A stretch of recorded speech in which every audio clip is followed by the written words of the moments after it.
आगे उभे राहिले तसे आमचे भाऊसाहेब पडवळ एक मिनिट बोल नका पाचच मिनिट दुसरे सहकारी ईश्वरजी चोरगे असे आम्ही 2 दिवस झालं देवदर्शन करावं म्हणून बाहेर पडलो. पडताना अचानक भाऊ लक्षात आलं की काशीबाबा महाराजांची पुण्यतिथी आहे. मी मागे एकदा येऊन गेलो होतो, त्यास पाहिलं होतं की इथं समाधी आहे. महाराज ते वाचलं होतं आणि मी म्हटलं चला मग जाता जाता पूजा करूया आणि म्हणून निरोप दिला. सर्वप्रथम आपला 3चा टायमिंग ठरला होता आणि मला पोहोचायला 6 वाजले. त्याच्याबद्दल सर्वप्रथम दिलगिरी व्यक्त करतो.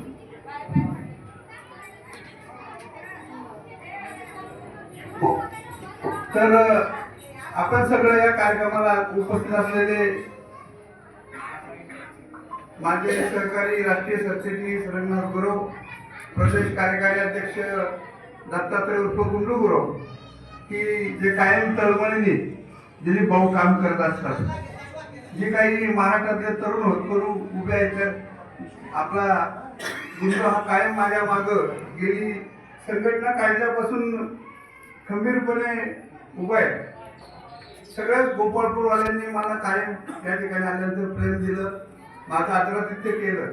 त्याच्याबद्दल सर्वप्रथम मी आपल्या सर्वांचं या ठिकाणी मनपूर्वक आभार मानतो, अभिनंदन करतो. आज आपण काशीबाबा महाराजांच्या पुण्यतिथी निमित्त या ठिकाणी जमलेलो आहोत.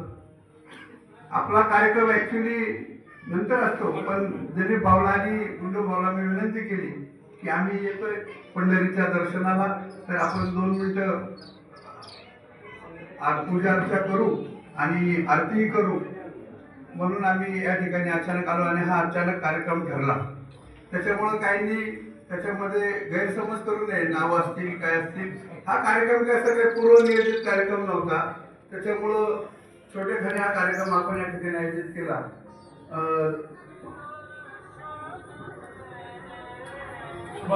सुभाष भाऊंनी सांगितलं की त्यांची एक तळमळ आहे काय. ते म्हणले की बोलताना की ह्या माणसानं हाडाची काढ केली. हो, खरंच गेली 2.5 वर्ष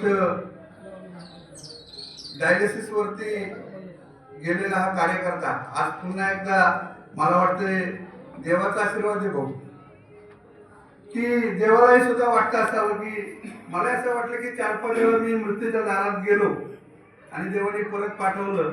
मला असं वाटतं की आपण सर्वजण गावोगावी देवाची पूजा अर्चा करण्याचं काम, पवित्र असं काम करताय, देवाला जपण्याचं काम करताय. अंधारात असलेल्या देवाला उजेडात आणण्याचं काम कोण करत असेल तर तो गुरव समाज करतो, असं माझं प्रामाणिक मत आहे. आणि त्या गुरव समाजाला नवसंजीवनी देण्याचं काम जर माझ्या हातून घडणार असेल तर ते देवाला सुद्धा माझं मरण मान्य नसावं म्हणून ते पुढे ढकलत हे उर्वरित जे कार्य आहे ते करण्यासाठी माझ्यासारखा कार्यकर्ता आज तुमच्या समोर पुन्हा उभा आहे. काल डायलिसिस करून परत भाऊ रात्री झाला आणि सकाळी काल प्रवासाला बाहेर पडलो. ही ऊर्जा कुठून येते तर या देवाच्या आशीर्वादानं आपल्या सगळ्यांच्या शुभेच्छामुळे येते. भाऊ अनेक विषय, सुभाष भाऊ तुम्हाला माहिती आहे, तुम्ही सगळे सिनियर आहेत माझ्यापेक्षा, तुम्ही माझ्यापेक्षा जास्त महाराष्ट्र करून केलाय. पण मला एक कळलेलं म्हणून होतं की अनेक रोग आहेत, त्या रोगावरती जसं सामाजिक रोग येते, सामाजिक रोगावरती एकच औषध आहे, त्या औषधाच्या गोळीचं नाव आहे संघटन. ज्यांचं संघटन आहे त्या समाजाला न्याय देण्याचं काम हे सरकार करतं. म्हणून माझ्यासारख्या कार्यकर्त्याला ते 15-16 वर्षापूर्वी कळलं. राजगड किल्ल्याचा एक मावळा ज्या छत्रपतींनी हिंदवी स्वराज्य त्या मावळातून घडवलं.